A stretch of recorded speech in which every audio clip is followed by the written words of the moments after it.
Hey everybody, this is Faye Renee. Welcome back to Movie Reviews with Faye Renee. Today we're going to review Black and Blue.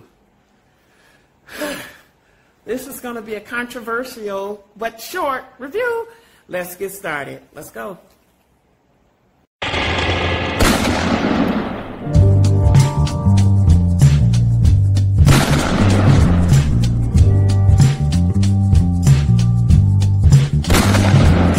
Okay, now, I waited for this movie for quite some time. The title was so intriguing. Black and Blue, Black and Blue. You know, so it was highly anticipated, but let's get right to it. Black and Blue was directed by Deon Taylor, and the screenplay was written by Peter A. Dowling. Peter A. Dowling is a British screenwriter, and he's done some good things, but the premise of the story is a rookie police officer, young black woman, Alicia West. She's just gotten back from fighting in the war. She's an Army vet. She decides to become a cop, and she is thrown into a world of police corruption. That is the premise of the entire movie, but here we go. Here's the real deal.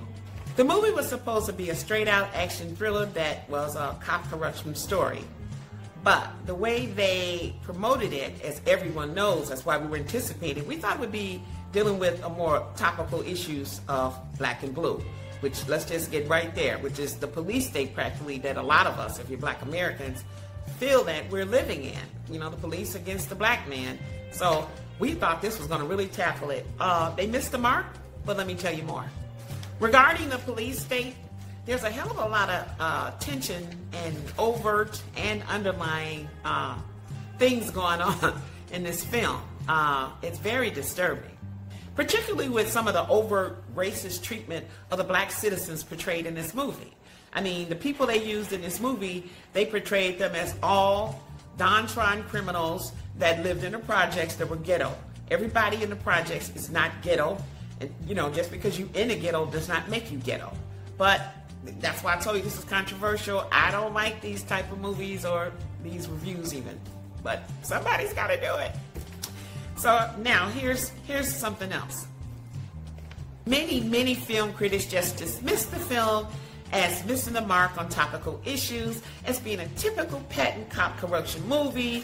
I'll even quote one we've seen this 1,000 times. No, we haven't. You know, they want to dismiss it. They also dismiss it as not bringing the message home.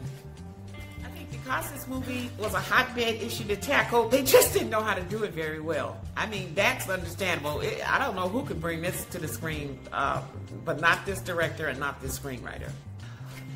However, if you listen to the majority of the critics, you think the entire film was a flop. Not so. This is one of those films that is definitely the critics versus the public. Hello, public wins. Again.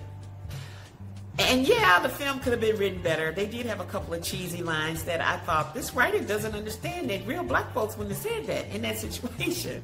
One line I'll tell you was, the rookie cop Alicia finds herself in a serious pinnacle moment, and she actually says to the guy, be the change. Okay, come on now. She said that? He wrote that? I can't believe they didn't cut it out. But then again, maybe it's because Peter Dowling is a British screenwriter. I do not know how that line got in the movie. There was a couple like that, but that one stuck out the most. More. So guys, this film is not an Oscar.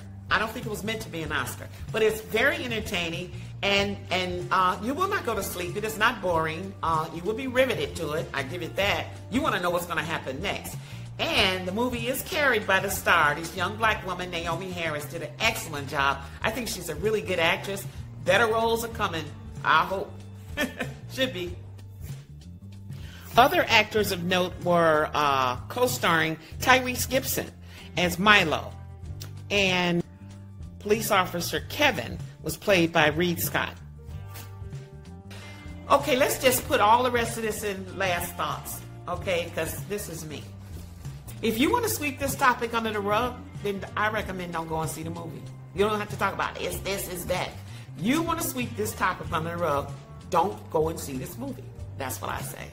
But if you are prepared to see it clearly as black and white, not black and blue, then go see it. This movie, like many movies with these topics, is completely subjective. There is a big divide in movies that are subjective between, first and foremost, critics and fans. But now we come to a even mega divide. We're divided amongst races. Sometimes. You never know whose side you're going to fall on. But there's a black and white divide on black and blue. Black folks, if you are black, this movie is going to get under your skin. It's very disturbing and very intense. But I think you need to see it. And then come out, make up your own mind. Everybody else, if you don't want to deal with this topic, don't go see it. But if you want to see this topic, it may not be dealt with flesh totally out, then go see it. Be an American. Now go see it. I live in Chicago, so I know what I'm talking about. So it's subjective. And I recommend the movie as a movie. I think it's very entertaining. And I give Black and Blue a 3.0, which is the bare minimum for me to say, spend your money. Go to the movie. Be entertained. This is Faye Renee. That's it. That's all. Next time I'll catch you.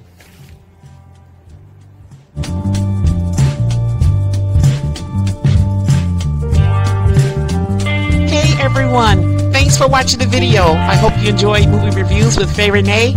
Please hit the subscribe button, and I'll catch you next time at the movies.